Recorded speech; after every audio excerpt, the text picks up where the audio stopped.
आज हमारी थ्योरम है Cauchy first theorem on limits. बहुत इंपॉर्टेंट थ्योरम है Cauchy first theorem on limits. Statement देखिए, if a sequence a n converges to a n एक sequence है जो ए को कन्वर्ज कर रही है, एंड बी एन हमने एक सीक्वेंस बनाई है कैसे, a one plus a two plus a n by n. ठीक है, a one plus a two plus dash dash up to so on तक चले, कहाँ तक चल रही है, ए एन तक बाय एन।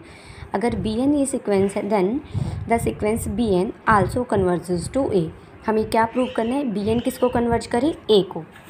देखो बच्चे, अगर ए एन सीक्वेंस है a one plus a two plus a three up to a n sequence है a one a two a three, हमने जो बी एन सीक्वेंस बनाई है वो ऐसे बनी है, यानी बी वन क्या होगा, a one by one, b two क्या होगा, a one plus a two by two, b three क्या होगा, a one plus a two plus a three by three. ठीक है, जो बी एन हमने कंस्ट्रक्ट की है, जो बी एन हमें दी हुई है वो इस तरीके से बनेगी। तो ये एक नई सीक्वेंस हो गई। हमें प्रूफ दे क्या रखा है कि ए एन ए को कन्वर्ज कर रहा है। प्रूफ क्या करना है, बी एन भी ए को कन्वर्ज करे, जो हमने इस तरीके से सीक्वेंस बनाई है। ठीक है, अब प्रूफ शुरू करते हैं। हमने एक सी एन सिलेक्ट किया, सी एन क्या सिलेक्ट किया है, a n minus a for all n. ठीक है, सी एन यानी सी वन क्या होगा, a one minus a, c two क्या होगा, a two minus a up to so. ठीक है, अगर मैं इस पर लिमिट लगा कर देखूँ, limit n tends to infinity करें, limit n tends to infinity c n क्या हो जाएगा, limit n tends to infinity a n minus a तो एक फिक्स्ड क्वांटिटी है, इस पर तो एन का कोई इफेक्ट नहीं पड़ेगा। Limit n tends to infinity a n, हमें ए दे रखा है स्टेटमेंट में, तो ए माइनस ए क्या हो गया, जीरो, यानी जो सी एन है उसकी लिमिट क्या हो गई, जीरो। अब बी एन क्या दिया हुआ था, a one plus a two plus a three up to a n by n. ठीक है, देखो यहाँ से सी वन किसके इक्वल है, ए वन माइनस ए के, तो ए वन किसके इक्वल होगा, सी वन प्लस ए के, ए टू किसके इक्वल होगा, सी टू प्लस ए के। ये वैल्यू यहाँ सब्स्टिट्यूट कर दी, ए वन की जगह पुट किया c one plus a two की जगह सब्स्टिट्यूट किया c two plus a up to सोन ए एन की जगह पुट हो जाएगा सी एन प्लस ए, बिल्कुल इसी तरीके से। ठीक है, बाय एन। अब ये ए देखो सी वन से ऐड करना शुरू किया सी एन में, और सी एन तक जा रहे हैं और हर बार ए ऐड कर रहे हैं। कितने टाइम्स ए ऐड हुआ, n times, a two a three a four a n a, तो ये एन ए कितने टाइम्स हो गया, एन टाइम्स। और सी वन प्लस सी two plus c three plus c n को इकट्ठा लिख लिया, बाय होल पूरे के ओवर में कितना है, एन। इसके बटे में एन अलग लेंगे तो ये ए बन जाएगा, और ये बन जाएगा c one plus C two plus c three up to c n by n. हमने बी एन हमें गिवन क्या था, a one plus a two plus a three plus a n by n, और हमने निकाल दिया b n a one plus c one plus C two plus c three plus c n by n. ठीक है, ये हमारी equation one होगी। हमने इसे इक्वेशन वन नाम देकर छोड़ दिया, इस स्टेप को छोड़ दिया अभी। अब हमने शुरू किया कि एप्सिलॉन कोई भी गिवन नंबर है, कोई भी एनी नंबर है पॉजिटिव। ठीक है, हमने अभी ऊपर दिखाया कि सी एन जीरो को कन्वर्ज कर रहा है, तो सिंस सी एन जीरो को कन्वर्ज कर रहा है तो यहाँ मैं कन्वर्जेंट की डेफिनेशन लगा सकती हूँ सी एन के लिए। Therefore there exist a integer, positive integer m belongs to natural number लिखिए या पॉजिटिव इंटीजर लिखिए, एक ही बात है। ठीक है, such that mod of C n minus l, l क्या है, जीरो, लेस देन एप्सिलॉन की जगह हम अपने कन्वीनियंट के लिए एप्सिलॉन बाई टू भी ले सकते हैं for all n greater than equal to m, यानी एम और एम के बाद वाले सारे टर्म्स का डिफरेंस जीरो के साथ एप्सिलॉन बाई टू से भी कम है। ठीक है, सी एन एक कन्वर्जेंट सीक्वेंस है और हमें पता है हर कन्वर्जेंट सीक्वेंस बाउंडेड होती है। इसका मतलब सी एन कैसी हो गई, बाउंडेड भी होगी। अगर बाउंडेड है तो मुझे एक पॉजिटिव नंबर के मिलेगा कि सीक्वेंस की सारी टर्म्स फॉर ऑल एन, हर टर्म के से छोटी है। ठीक है, हमने यहाँ पर बाउंडेडनेस का यूज़ किया, बाउंडनेस की डेफिनेशन लगाई कि एक के मिलेगा कि मॉड ऑफ सी एन उस के से कम है फॉर ऑल एन के लिए। ठीक है, thus for all n greater than equal to m. अब हम बात कर रहे हैं इस स्टेज की, जिसके लिए हमने जो हमें सी एन की कन्वर्जेंट के लिए स्टेज मिली थी, उन स्टेज के लिए बात कर रहे हैं। Then thus for all n greater than equal to m we have C one plus C two plus Cn/n, जो ये सीक्वेंस बन रही है हम इसकी चेक कर रहे हैं कन्वर्जन, -0 इसका 0 के साथ डिफरेंस चेक कर रहे हैं। जब हम एप्सिलॉन डेल्टा डेफिनेशन यूज़ करके किसी सीक्वेंस को कन्वर्जन दिखाते थे तो वहाँ An और L के बीच का डिफरेंस ही चेक करते थे और उसको An माइनस L के बीच का डिफरेंस एप्सिलॉन लाने के लिए एक स्टेज ढूंढते थे जिसके लिए वो डिफरेंस लेस देन एप्सिलॉन आ जाए। वही काम यहाँ कर रहे हैं। ये से 0 सब्ट्रैक्ट करेंगे कोई फ़र्क नहीं पड़ेगा, ठीक है।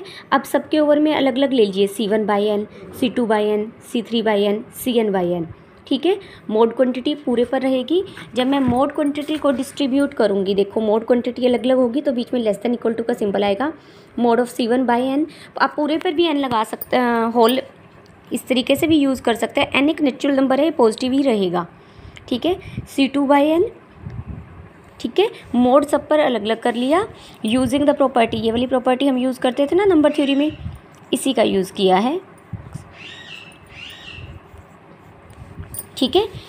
तो ये अलग अलग हो जाएगा। n 1/n कॉमन सबसे बाहर आ गया, ठीक है। अब ये कितनी टर्म्स है, मोड ऑफ C1 से लेकर मोड ऑफ Cn तक जा रहे हैं, ठीक है। और m तो इनके बीच की कोई स्टेज है, ठीक है। तो हमने mode of C1 plus mode of C2 plus mode of Cm को तो अलग लिखा और Cm+1 से लेकर Cn तक को अलग ब्रैकेट में डाला। क्यों किया अभी देखते हैं। ऐसा देखो, हमारी सीक्वेंस जब Cn कन्वर्ज कर रही है तो उसके लिए जो ये रिज़ल्ट होल्ड करता है, ये वाला रिज़ल्ट, ये m और m के बाद वाले नंबर्स के लिए होल्ड कर रहा है, m और m के बाद वाली टर्म्स के लिए होल्ड कर रहा है, ठीक है।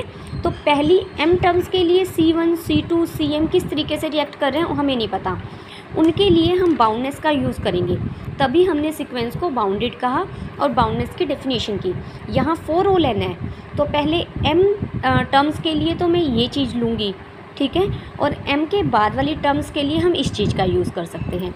इसीलिए हमने सीक्वेंस को अलग अलग 1 से लेकर 10 तक है, मैं उन्हें लिख सकती हूँ ना, 1 से 5 प्लस 6 से 10, ठीक है। बिल्कुल उसी तरीके से लिखा है कि C1 से Cn तक था, हमने C1 से Cm तक लिखा और Cm+1 से Cn तक लिखा। पहली m टर्म्स के लिए हम ये बाउंडनेस का यूज़ करेंगे, mode of Cn less than k है, ठीक है।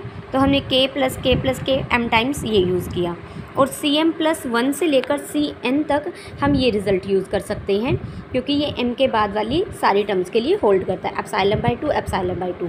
अब यहाँ पहली m टर्म्स तो ये टोटल कितनी है n, और m यहाँ चली गई तो इस ब्रैकेट में कितनी टर्म्स बची, n माइनस m ना। मान लीजिए 1 से 10 टर्म होती है, यहाँ 4 यहाँ चली गई तो यहाँ कितनी बची, 10 माइनस 4 कर देंगे, 6 टर्म बची इस ब्रैकेट में। सेम ऐसे ही टोटल है n टर्म्स, m पहली ब्रैकेट में चली गई तो इसमें कितनी टर्म्स बची, n माइनस m टर्म्स, ठीक है। k को m टाइम्स ऐड करेंगे तो ये Km/n बन जाएगा।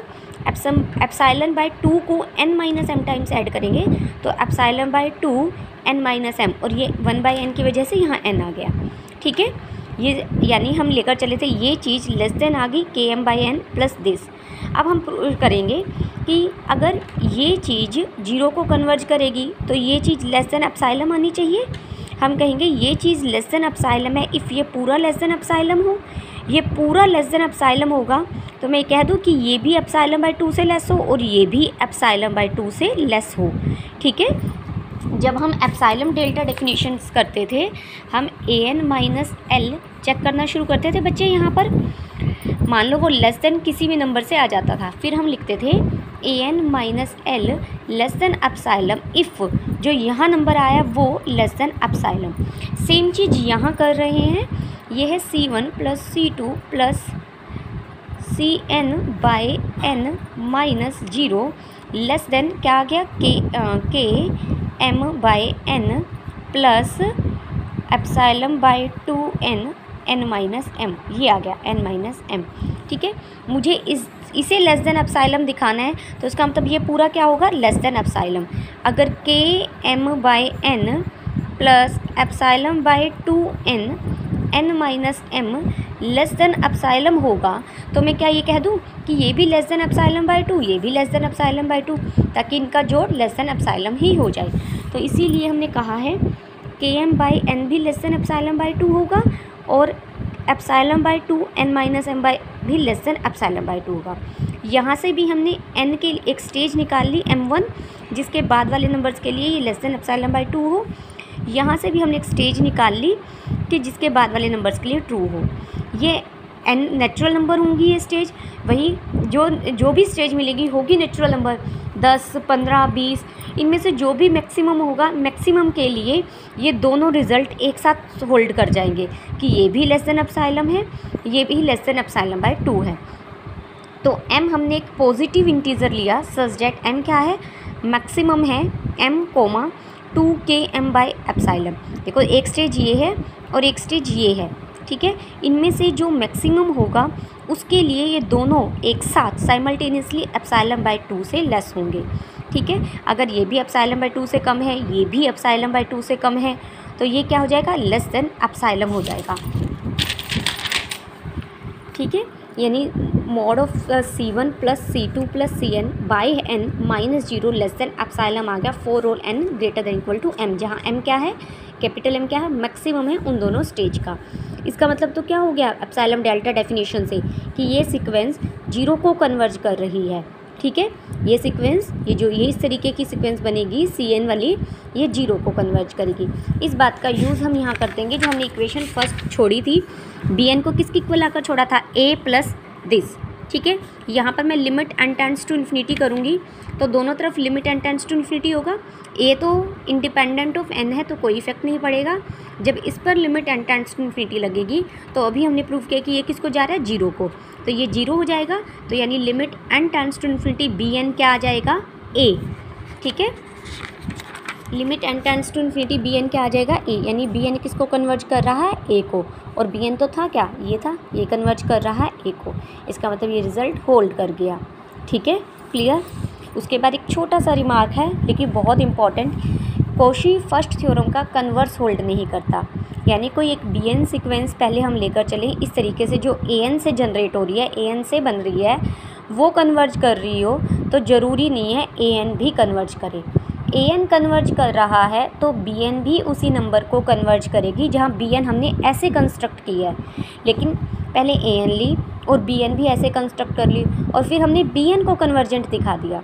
इसका ये मतलब बिल्कुल नहीं है कि An भी कन्वर्जेंट होगी। ये रिमार्क आप एक बार पढ़ लेंगे, नहीं समझ में आएगा तो इसे एक्सप्लेन करूँगी, ठीक है।